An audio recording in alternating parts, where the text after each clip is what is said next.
We're talking about the production possibilities model in this lesson, and the classic version of the production possibilities model is the comparison between two goods that a nation can produce, either guns or butter, and it must choose between these two goods.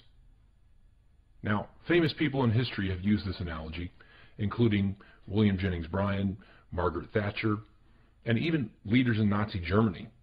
In fact, the song Guns Before Butter was written in 1979 by Gang of Four about this concept.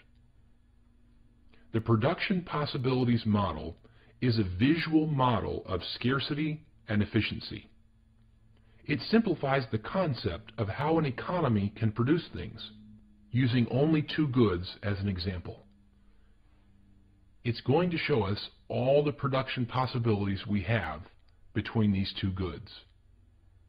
It takes the concept of opportunity cost, which we already explored, and helps us make the best economic decision we can make, which is to say, the most efficient decision.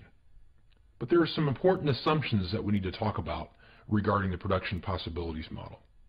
So the question we're trying to answer is this: how much of each good should we produce in order to produce them in the most efficient way?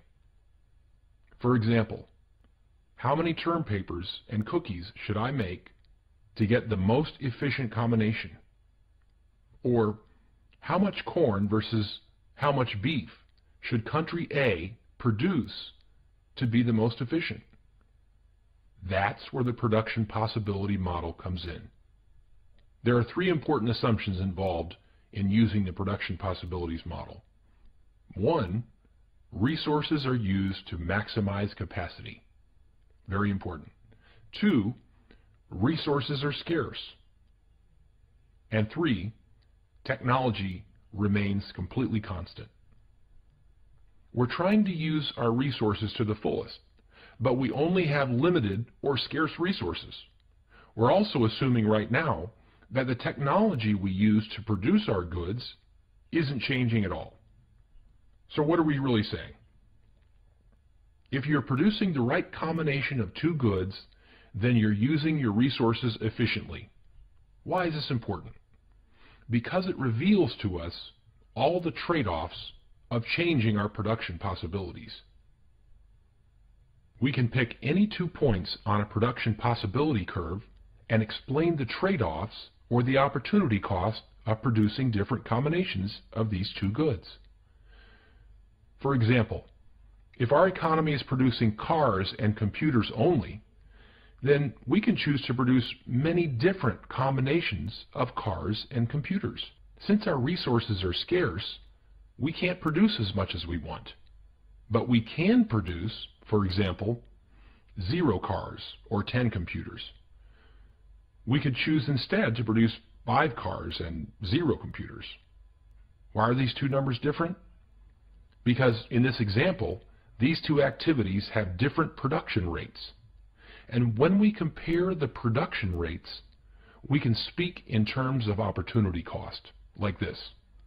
If we make 10 computers, we lose the opportunity to make 5 cars, and vice versa. By reducing this fraction down, we can say the opportunity cost of producing 1 car is 2 computers. As you can see, it takes more time and resources to produce a car than it does a computer. And the production possibilities model will show us this visually. Now, I just said that we could produce 0 cars and 10 computers, or 5 cars and 0 computers.